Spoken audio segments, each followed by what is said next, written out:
আসসালামু আলাইকুম রহমতুল্লাহি আবরাকাতু। প্রিয় বন্ধুগণ, ভিডিওটা আপনার জন্য খুবই গুরুত্বপূর্ণ হতে যাচ্ছে। এজন্য ভিডিওটা স্কিপ না করে একটু মনোযোগ দিয়ে শোনার জন্য চেষ্টা করবেন এবং অপরদেরকে শোনার জন্য একটু সুযোগ করে দেবেন ইনশাআল্লাহ। তো চলুন মূল কথায় আসি। আমরা সবাই জানি, সবাই অবগত আছি যে আমাদের এই মাস অত্যন্ত গুরুত্বপূর্ণ এবং ফজিলতের একটা মাস, সেটা হলো রমজান মাস। আলহামদুলিল্লাহ সেটা আমরা পেয়ে গেছি।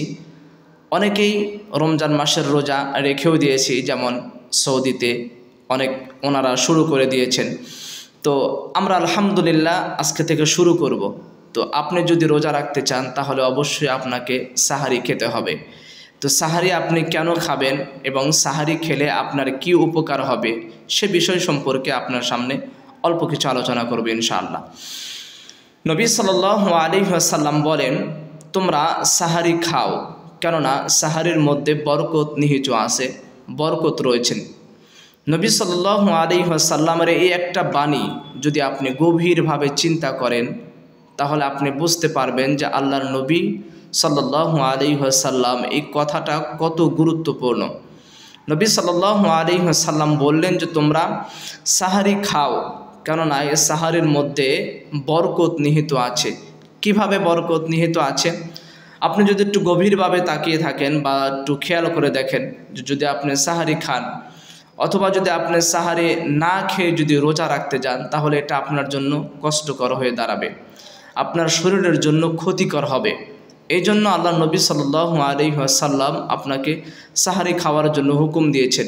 কারণ আপনি যদি সাহারি না খাইতেন তাহলে আপনার শরীরটা দুর্বল হয়ে যাবে, অল্প কিছুদিনের মধ্যেই আপনি আর রোজা রাখার জন্য শক্তি পাবেন না। এজন্য খুবই গুরুত্বপূর্ণ একটা জিনিস আর কি সাহারিটা।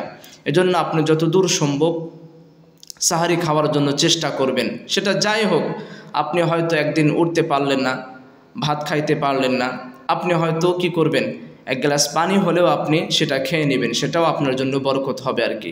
দ্বিতীয়ত আপনার জন্য বরকত হবে এটা যে আপনি আল্লাহ নবী সাল্লাল্লাহু আলাইহি ওয়াসাল্লামের একটা হুকুম আপনি পালন করলেন।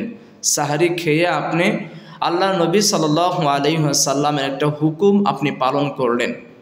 কিভাবে পালন করলেন? আপনি সাহারি খাইলেন, এই খাওয়ার কারণে আপনি আল্লাহর নবী সাল্লাল্লাহু আলাইহি ওয়াসাল্লামের একটা হুকুম আপনি পালন করলেন সাহারি খাওয়ার কারণে। এদিক থেকেও কিন্তু আপনার বরকত হলো।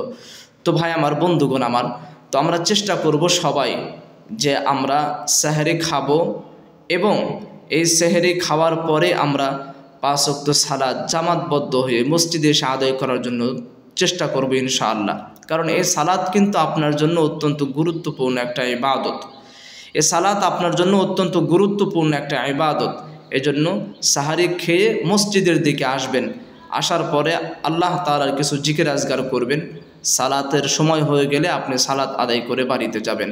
আল্লাহ পাক রব্বুল আলামিন আমাদের সকলকে কথাগুলো মানার জন্য এবং বোঝার জন্য তৌফিক দান করেন। আসসালামু আলাইকুম।